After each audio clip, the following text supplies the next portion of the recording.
Hello friends, स्वागत करती हूँ मैं आपका अपने चैनल पे।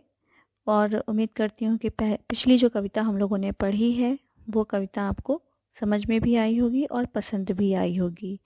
तो अगर आप लोगों को मेरी कविताएं पसंद आ रही हैं, समझ में आ रही हैं, लेखक समझ में आ रहे हैं, तो प्लीज़ मेरे चैनल को लाइक कीजिए और सब्सक्राइब कीजिए।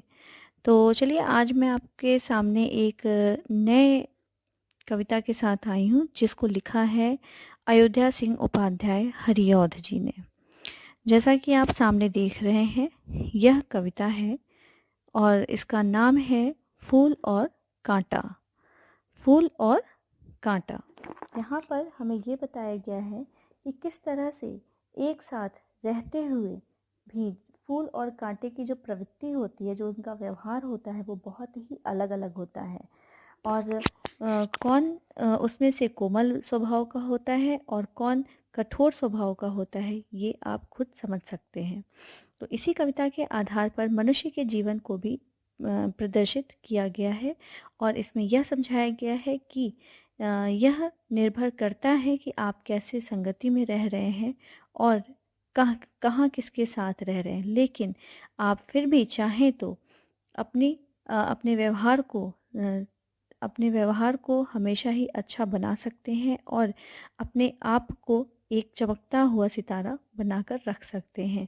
जिस तरह से फूल और कांटे हैं, अयोध्या सिंह उपाध्याय हरिऔध जी ने लिखा है, तो उसमें उन्होंने बताया भी है कि उनको एक जैसे परिवेश मिलते हैं, लेकिन दोनों का की जो प्रवृत्तियां हैं, दोनों का जो व्यवहार है, वो बहुत ही अलग अलग है।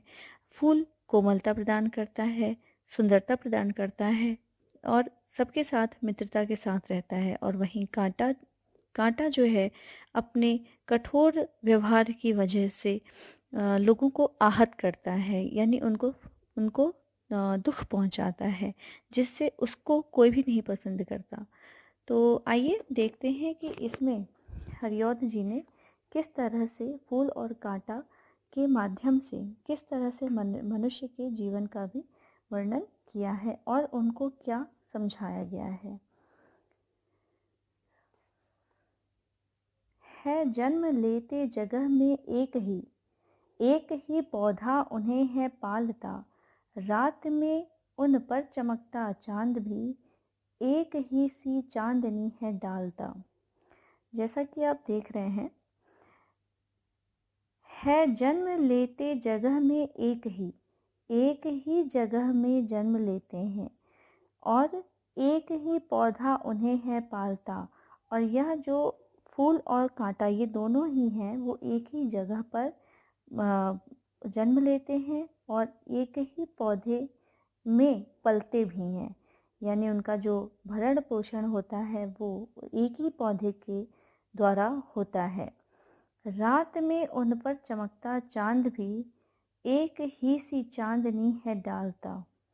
और जब रात हो जाती है, यानी अंधकार पड़ती है, कोई दुख का इसको आप दुख से भी रिलेट कर सकते हैं, लेकिन पहले मैं आपको प्रकृति के आधार पर समझा रही हूँ कि जब रात हो जाती है और चंद्रमा, चांद मतलब चंद्रमा चमकने लगता है, तो चंद्रमा अपनी चांदनी दोनों पर ही डालता है। ऐसा कभी नहीं होता कि वह फूल पर ज़्यादा डाल रहा हो और कांटे पे कम। तो उसी तरह से यहाँ पे ये भी बताया गया है कि एक ही मतलब रात में उन पर चमकता चांद भी, यानी जो रात हो जाती है, यानी मान लीजिए कोई कष्ट का समय है, कोई कष्ट है, उसमें भी दोनों में एक ही परिस्थितियां सामने आती हैं। मेह उन पर है बरसता, एक सी उन पर हवाएं, पर सदा ही यह पर सदा यह पर सदा ही यह दिखाता है हमें, ढंग उनके एक से होते नहीं। जैसा कि वह बता रहा है, मेह मेह मतलब होता है वर्षा। मेह मतलब वर्षा। मेह उन पर है बरसता एक सा। जो वर्षा ऋतु है, उसमें बारिश की जो बूंदें हैं वो एक समान उन पौधों पर पड़ती हैं। उस फूल पर और कांटे पर वर्षा की बूंदें एक समान पड़ती हैं। एक सी उन पर हवाएं हैं बही। जो हवाएं बह रही हैं वो भी उन्हें एक ही समान जो है अपना स्पर्श दे रही हैं। पर सदा ही यह दिखाता है हमें ढंग उनके एक से होते नहीं। पर सदा ही यह दिखाता यानी पर हमें हमेशा यही दिखता है कि उनके जो ढंग होते हैं, उनकी जो प्रवृत्ति होती है, उनका जो व्यवहार होता है वह एक से होते नहीं, यानी वो एक जैसा नहीं होता। वो कैसा होता है? वो अलग अलग होता है। छेद कर काटा किसी की उंगलियां, छेद कर काटा किसी की उंगलियां, फाड़ देता किसी का वर वसन।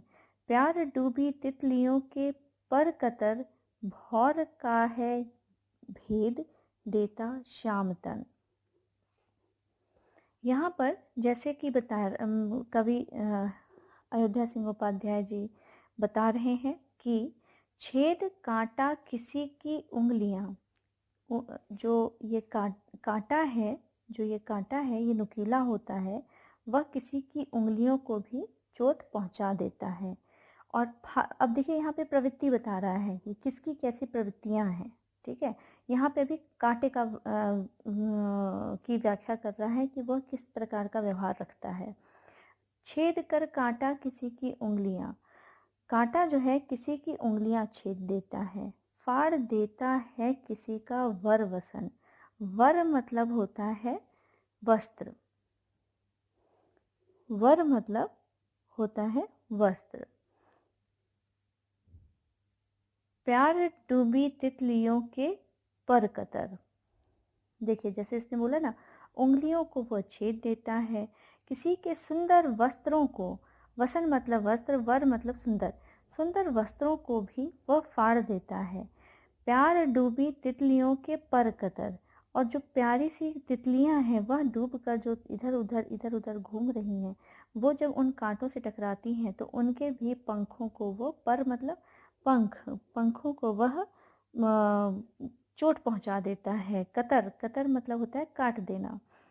भौर का है भेद देता श्याम तन, भौर मतलब होता है भौरा, भौरे का श्याम तन मतलब जो सांवला तन है, जो काला तन है, यानी तन मतलब होता है शरीर, उसको भी वह भेद देता है। भेद देता है मतलब कि वह भी जो है चोटिल हो जाता है।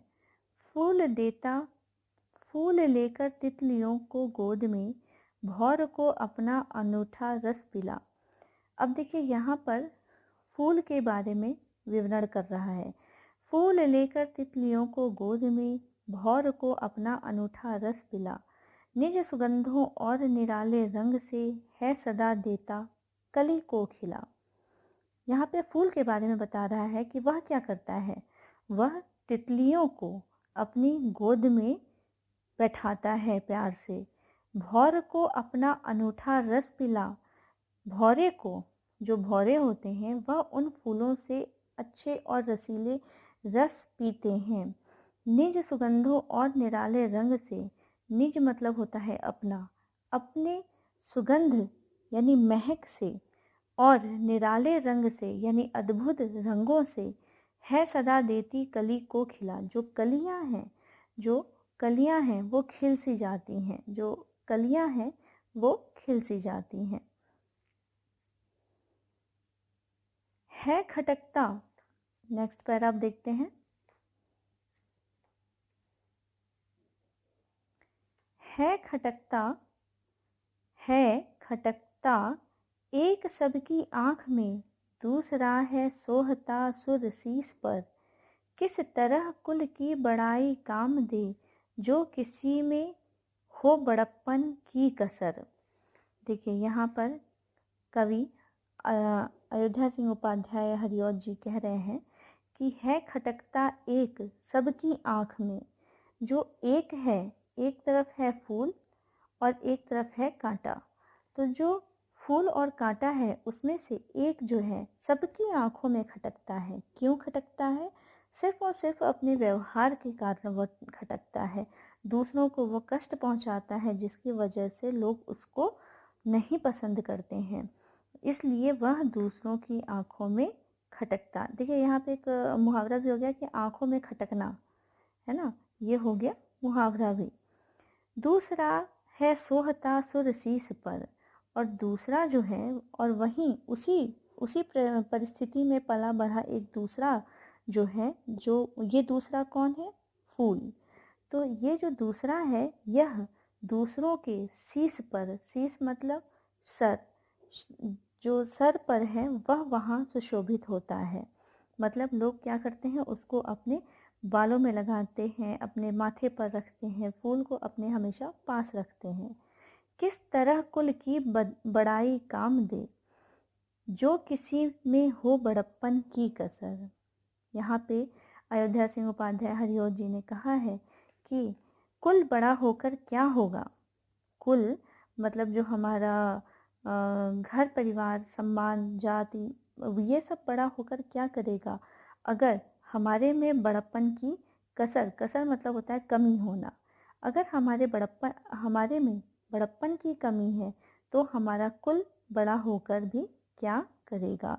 इसीलिए अयोध्या सिंह उपाध्याय हरिओत जी ने यह समझाने की कोशिश की है कि हमें कर्म से बड़ा बनना चाहिए, न कि हमें ये देखना चाहिए कि हम किस कुल से हैं।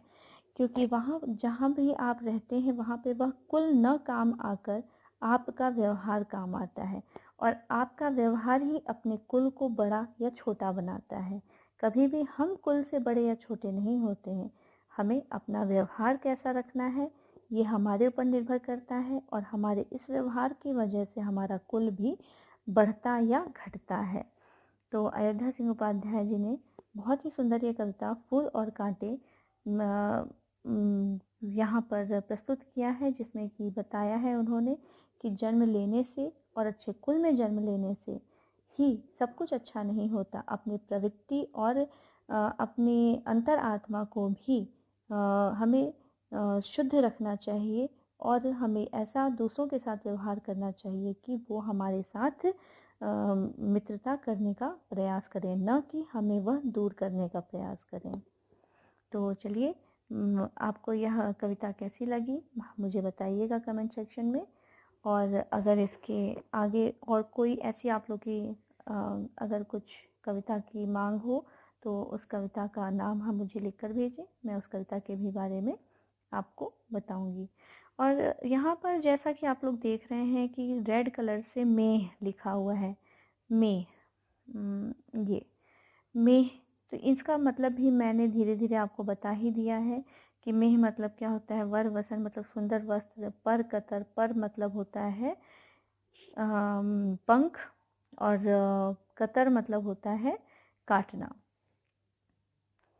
निज मतलब होता है अपना, निज, और खटकता, खटकना मतलब हमें उससे परेशानी होना। सुरसीस, सुरसीस मतलब होता है कहाँ गया, हाँ ये है, सोहता सुरसीस, यानी भगवान के सिर पर सुशोभित होना। सोहता मतलब सुशोभित, सुर मतलब होता है भगवान, और सिर मतलब होता है सर पर। बड़ाई मतलब होता है प्रशंसा। ठीक है, तो उम्मीद करती हूँ आपको ये बहुत ही अच्छे से समझ में आ गया होगा। यहाँ पे अगर आप देखेंगे तो वर्ड मीनिंग भी दिया हुआ है, जिसमें से आप कुछ चीज़ें देख सकते हैं। चलिए, तो मिलते हैं दूसरी कविता के साथ। धन्यवाद।